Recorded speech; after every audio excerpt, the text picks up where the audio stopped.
Puji Tuhan, kita bersyukur hari ini kita bisa ikut bersama. Tak usah Isra Mi'raj kita ya, tetapi kita bisa duduk bersama menikmati berkat Allah di pagi ini. Puji Tuhan. Anak-anak tamborin nanti jam 9 latihan di GSG 2. Untuk paduan suara nanti jam 2 latihan di tempat ini. Kita melihat bersama dari pasal 19 bagaimana tangan Allah yang telah menjadikan Israel belajar meratap. Ya, dikatakan meratap karena tidak ada lagi kesempatan untuk dipulihkan. Tidak ada lagi kesempatan bagi orang-orang Israel untuk memperbaiki kelakuannya, karena hukuman Allah telah dijatuhkan di atas Israel dan Yehuda. Yang ada di pasal 20 adalah kasih dan hukuman Allah dalam sejarah. Ayat yang ke-9, tetapi aku bertindak oleh karena namaku, supaya jangan dinajiskan di hadapan bangsa-bangsa di mana mereka berada.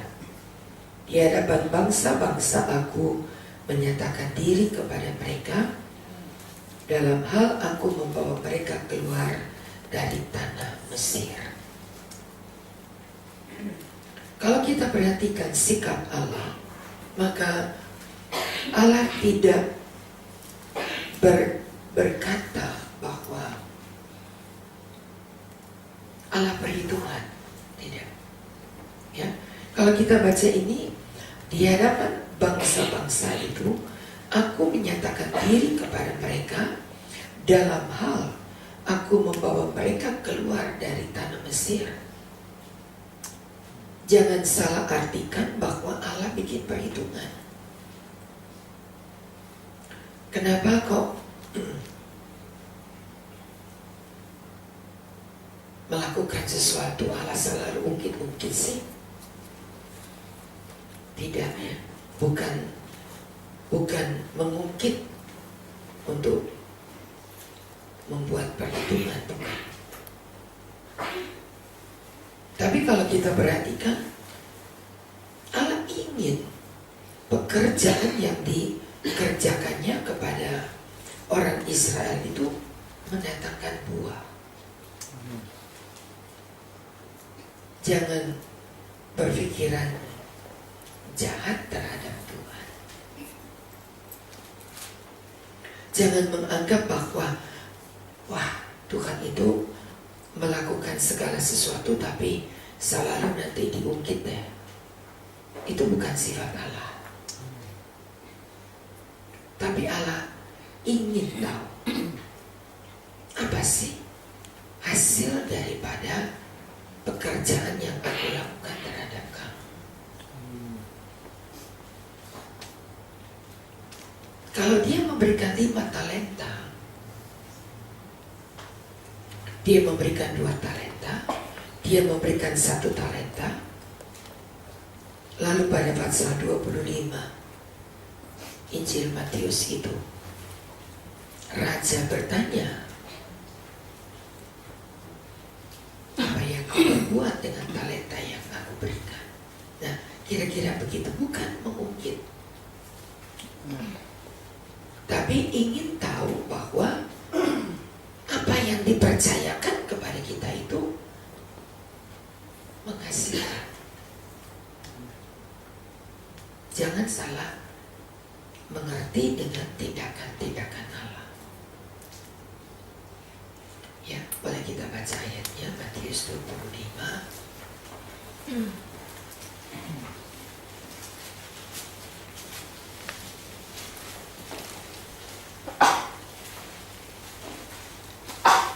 Ayat yang ke-19, Matius 25 ayat 19, Ibu Erna.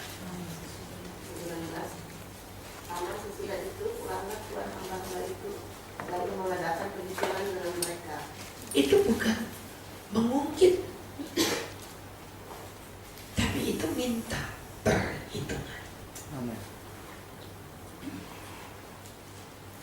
Masih ingat kisah tentang 10 orang sakit kusta yang disembuhkan? Ketika datang seorang dan Yesus berkata, tadi 10 orang yang aku sembuhkan, yang 9 mana? Itu bukan mungkin. Tapi untuk setiap yang Allah kerjakan di atas kita, Allah ingin tahu apakah yang dikerjakan Allah atas kita itu menghasilkan, berarti nggak buat kamu, bergunakah bagimu. Waktu seorang yang sakit kanker kandungan, istilah kita meleleh darah,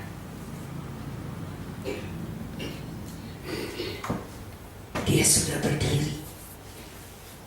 Lalu Yesus bertanya, siapakah yang telah memegang jubahku?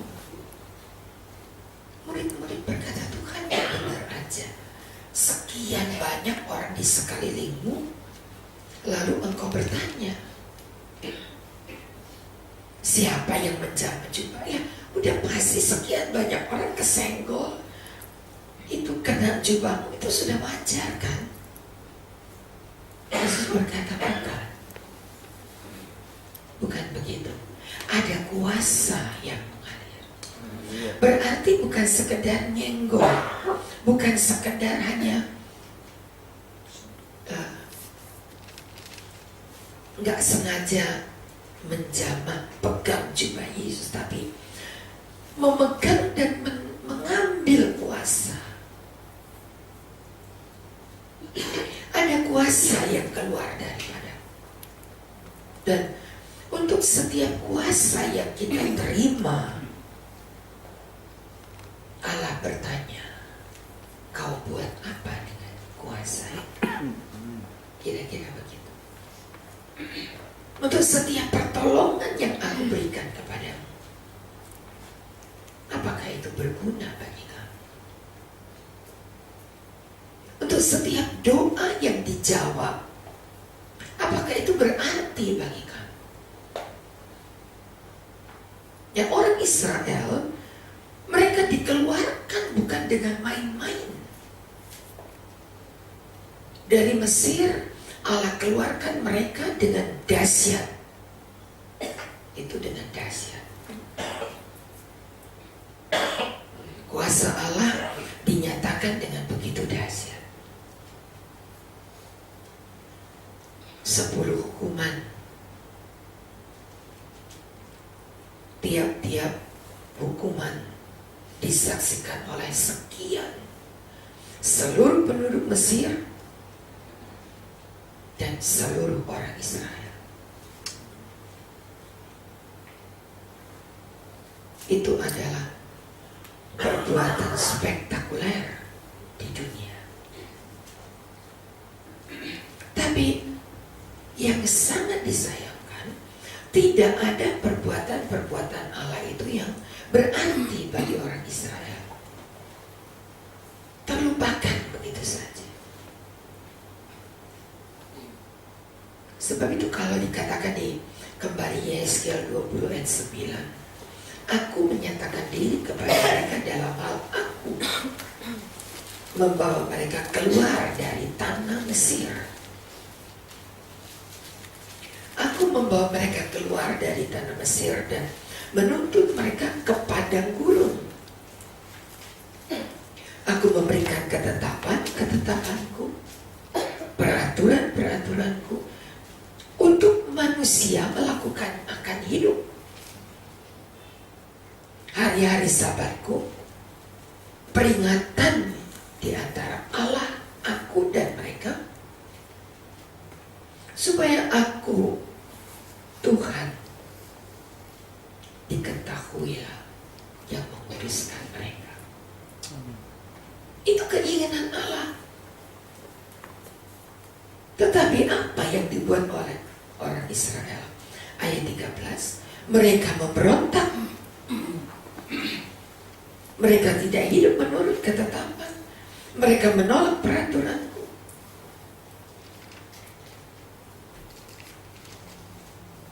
Maka aku bermaksud, ayat 13, mencurahkan amarahku ke atas mereka di padang gurun.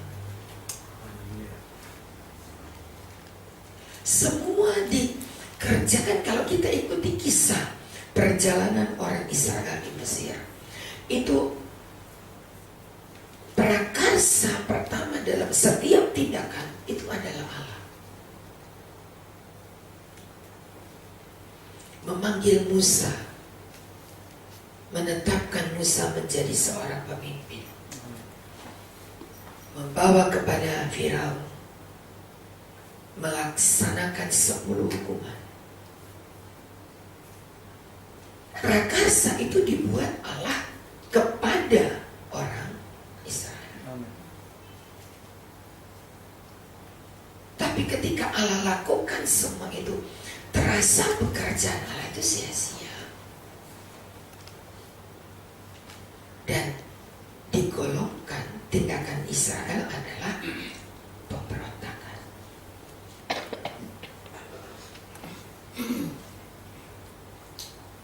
Betapa sakit hati Tuhan. Kiranya kita menjadi manusia yang berhikmat untuk menyadari cepat ketika kita tidak melakukan seperti kehendak Allah, dan kita selalu melakukan apa yang kita mau. Kalau untuk kepentingan kita, wah, kita giat, kita baik, setia, dengar firman Allah. Tapi ketika kita harus melakukan firman Tuhan, mendatangkan kesedihan hati Allah, mungkin kita melakukannya, tetapi dicampuri dengan segala persuntan kita, kesal, ngundel, marah, ngambek, melakukan tapi dengan bersungguh-sungguh. Itukah yang pantas Allah terima dari kita? Apakah itu yang bisa kita berikan sebagai balasan kepada Tuhan? Untuk duduk seperti pagi hari ini, bukankah ini kesenangan hati Allah?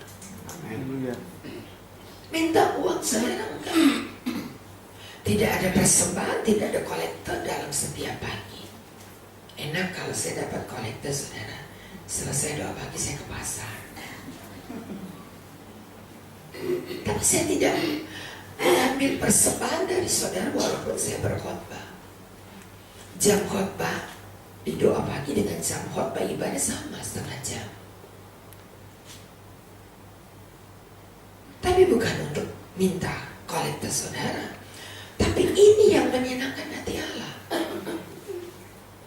Saudara tinggalkan tempat tidurmu yang mendatangkan kenikmatan lebih banyak. Libur, tidurnya bisa lebih lama. Kalau minggu kan memang tidurnya lebih lama sedikit, karena jam 8 udah kebaktian, sama aja. Tapi kalau hari libur begini kan lamaan tidur, nanti jam 8 gitu bang. Matahari masuk kita tutup gorden lebih rapat. Terasa bukan itu yang Tuhan mau. Tapi ketika kita tinggalkan semua kenikmatan, kita bangun pagi dan kita berkata, Tuhan, kata Daud dalam Mazmur 45, aku mengatur persembahan di pagi hari. Persembahan yang menyenangkan Tuhan. Ya, coba ada ayatnya. Mazmur 5 pada ayat yang keempat. Mazmur 5 ayat yang keempat berkata, Tuhan, pada waktu pagi engkau mendengar suara. Pada waktu pagi aku mengatur persembahan bagimu, dan aku menunggu.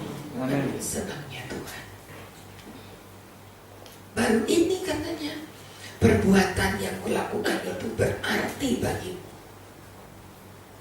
Kamu bisa mencari aku dengan pagi-pagi bangun. Kata mengatur persembahan bukan asal. Kata mengatur persembahan itu kan mengatur mezbah kembali, mendirikan kalau ada batu-batu yang jatuh, belah kayu, taruh di atasnya, ambil persembahan, potong-potong kuliti, cuci, letakkan di atas mezbah. Itu butuh waktu. Tidak bangun tidur, cuci muka kalau sempat, kalau nggak langsung. Kata mengatur persembahan itu termasuk di dalamnya. Mengatur persembahan. Dan aku menunggu-nunggu engkau. Senang hati Tuhan. Senang. Bapak Adolf hari Minggu kemarin minta doa. Minta doa apa lagi, Dolf? Iya Tante, saya mau doa pagi tapi kebablasan melulu. Ya kamu kalau udah enak tidur, ingat ya janjimu ya. Iya Tante, tapi kepengen tapi tiduran melulu. Saya pesan saja sama anaknya, besok pagi bangunin Papa ya. Bilang Papa doa gitu. Dan kita lihat memang selama 2 hari ada bang.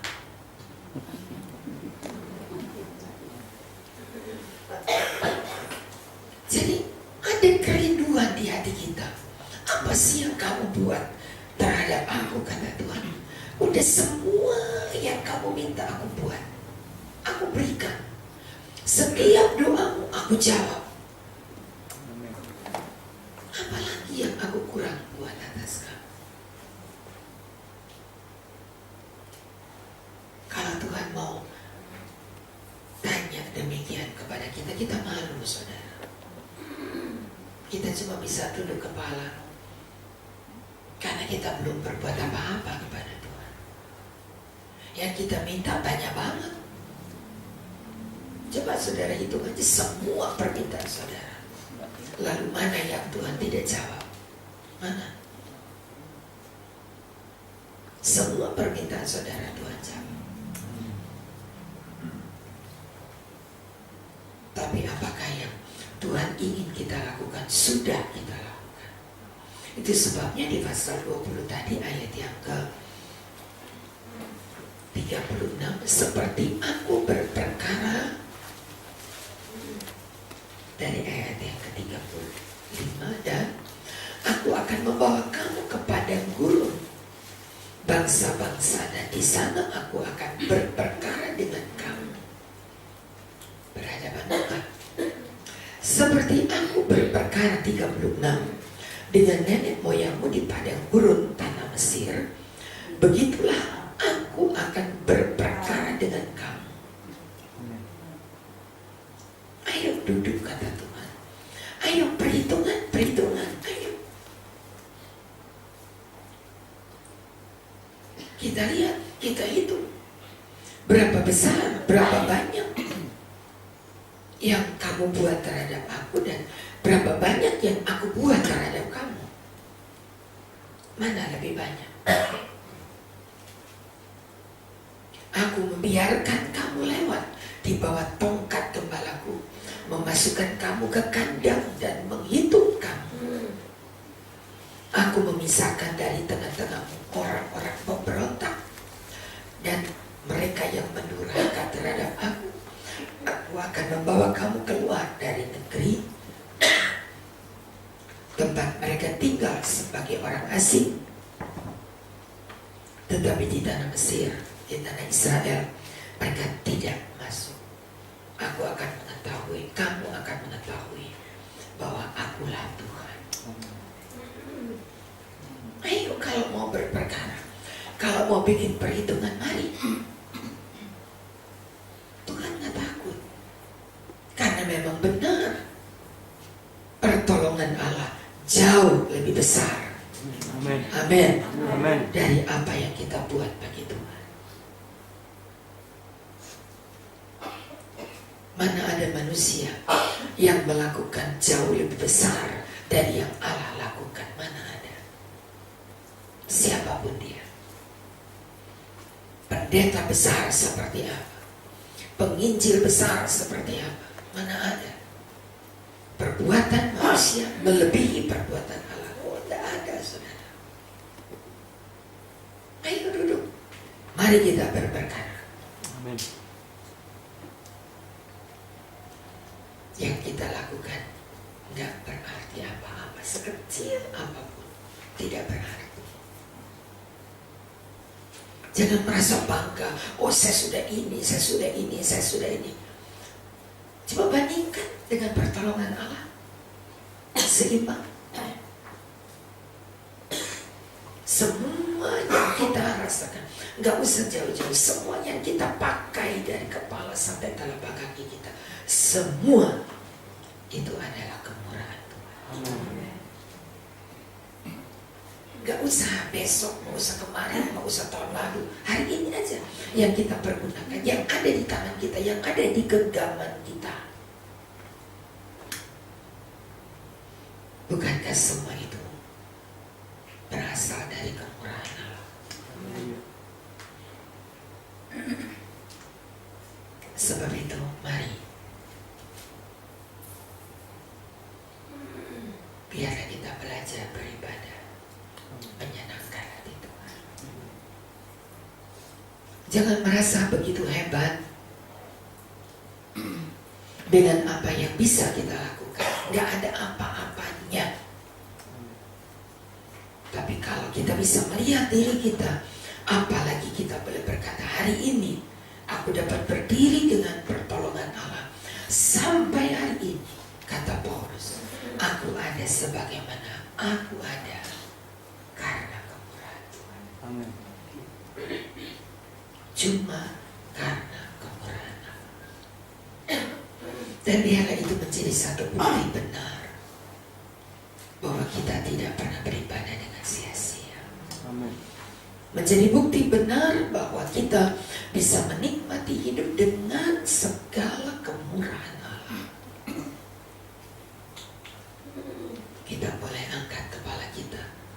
Kata firman Allah minggu malam, aku akan membuat kamu minggu pagi ya berjalan tegak. Kamu gak akan dipermalukan. Kamu akan berjalan tegak. Orang jalan tegak bukan karena sombong, saudara. Tapi dia tidak perlu malu karena ada yang sudah mendandani kita. Amin. Hari ini kalau saudara ketemu dengan teman-teman di kampung, saudara kira-kira hari ini kalau ketemu dengan mereka yang dari kampung, saudara bisa ikut tertawa atau saudara lari dari mereka? Kira-kira saudara bisa tertawa dengan mereka atau saudara bisa lari dari mereka? Bagaimana kira-kira? Bagaimana? Kira-kira kalau saudara ada nih keluarga atau teman atau siapapun dari kampung datang ke Jakarta, mereka bisa berkata, kamu berhasil ya di Jakarta. Saudara bukan bangga, tapi saudara akan berkata ini semua karena kemurahan Tuhan. Amin.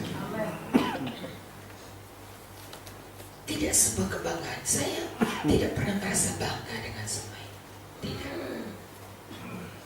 Saya pinjam kalimat Yakub ya, beberapa tahun yang lalu ketika acara ibu janda ya, dan beberapa jemaat ikut ke Malang. Kita masih punya bis butut itu, bis butut itu, tapi lumayan bisa ke Malang, saudara. Nah, saya naik bis, saya nggak naik pesawatnya, Saya tidak bisa untuk menikmati. Dan ada bis yang lain yang kita sewa. Kita pergi dengan 3 bis berangkat ke Malang. Dan rumah yang di Malang itu dia punya jalan di samping itu cukup besar. Jadi kita mau parkir berapa bis pun bisa. Jadi tidak diparkir di muka rumah, karena antara rumah depan dengan rumah kami itu cuma sekitar ada 8 meter. Jadi nggak cukup untuk bis parkir. Tapi di pinggir jalan, karena rumah kami adalah rumah kedua dari jalan. Jadi bis diparkir di sepanjang jalan. Dan jemaah di Malang karena di rumah ada ibadah, kami ibadah, dan ketika kami datang ada ibadah dan saya pinjam kalimat Yakub yang berkata, dengan sebatang kayu aku berangkat dari rumah. Tidak ada bekal apapun, dengan sebatang kayu, tongkat maksudnya. Aku berangkat dari rumah, tapi dengan 2 pasukan aku kembali. Dan semua ini adalah bukti, kan? Allah berkata kepada Yakub, aku akan memberkati kamu, aku akan menyertai kamu. Dan firman Tuhan berkata, kamu akan menjadi besar. Yakub menjawab, Tuhan, kalau Engkau jadikan aku bangsa yang besar, maka aku akan katakan bahwa Engkau adalah Allah. Kejadian 48. Dan benar, Yakub pulang kembali kepada Esau. Bukan cuma Yakub yang memperbaiki hubungan dengan Esau, tetapi Yakub membuktikan bahwa Allah memberkati dia dengan luar biasa. Dan itu terbukti. Jadi bukan satu kebanggaan, sombong begitu, jangan. Saudara katakan bahwa yang aku terima itu adalah berkat Tuhan. Boleh kita baca, saya senang dengan ayat itu. Kitab Kejadian.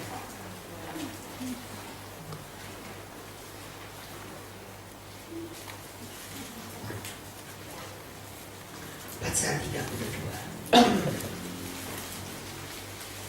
Kejadian 32 ayat 9. Kemudian Kejadian 32 ayat 9. Berkatalah Yakub, ya Allah nenekku Abraham, Allah ayahku Ishak, ya Tuhan yang telah berfirman kepadaku, pulanglah ke negerimu serta kepada sanak saudara. Aku akan berbuat baik kepadamu. Sekali-kali aku tidak layak untuk menerima segala kasih dan kesetiaan yang Engkau tujukan kepada hamba-Mu ini.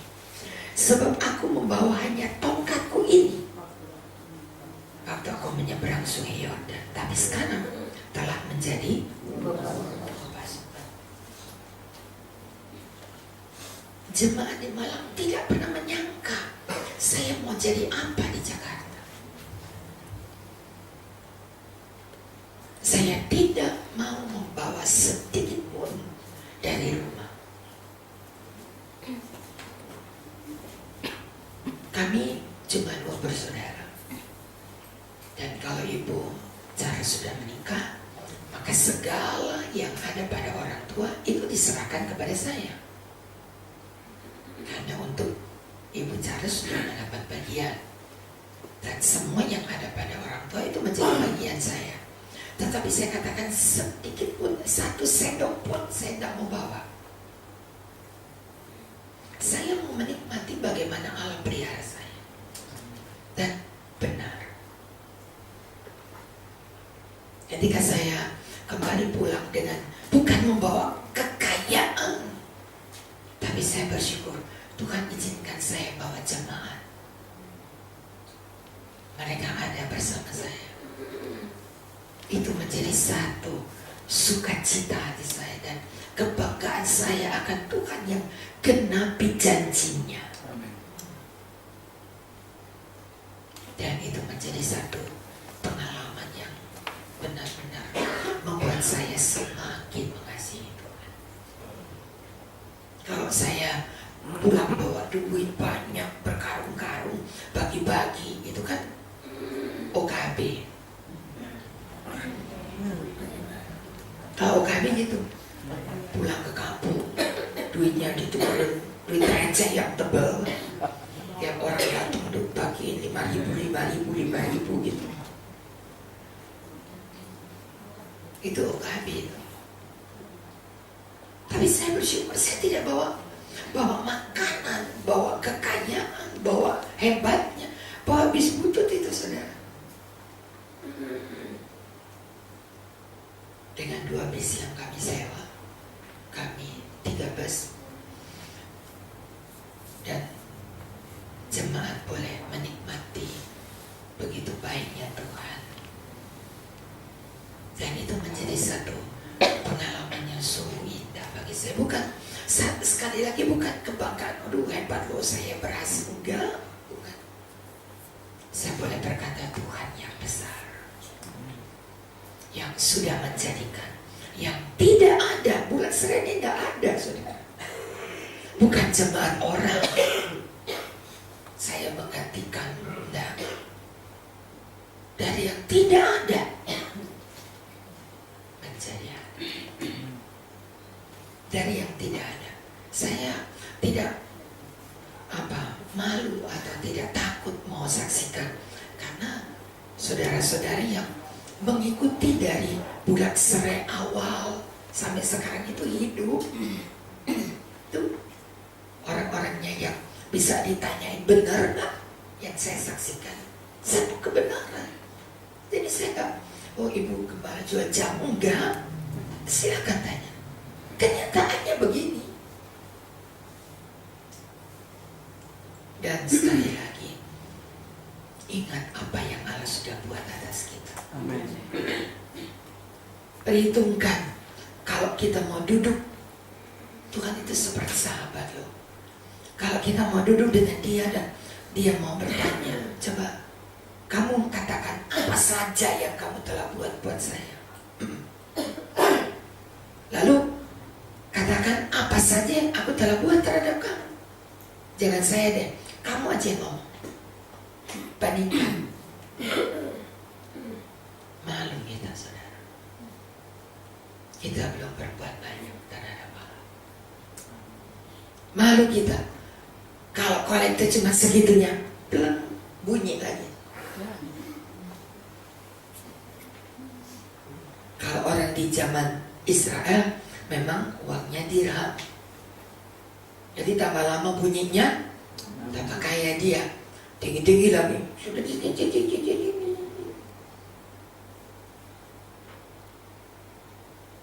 Tambah lama dia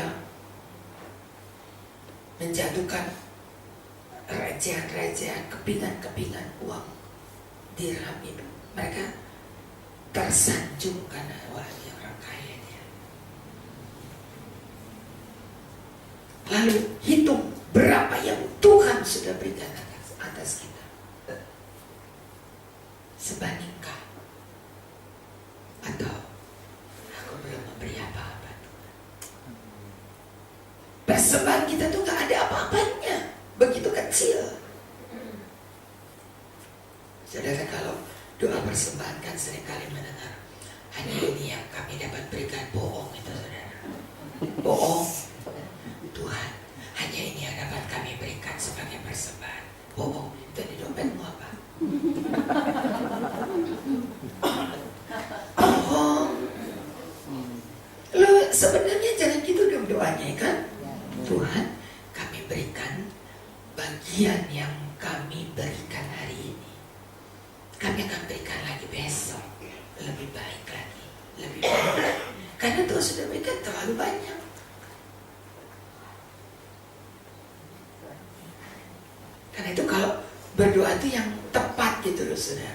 Kalau berdoa nggak tepat itu dosa pada diri kita. Tuhan, hanya ini yang kami dapat berikan. Itu kan kalimat bohong. Mau berkat besar, mau memberi kecil. Orang Jawa bilang pel-pol. Barang sendiri dipel itu artinya dipegang, digenggam. Kalau minta berkat pol-polan, mau yang terbesar dari Tuhan. Tuhan sudah beri yang terbaik, terlalu besar. Jangan jadi pemberontak seperti orang Israel. Aku berperkara dengan kamu untuk menanyakan semua perbuatanku ketika kamu keluar dari Mesir. Apa balasan?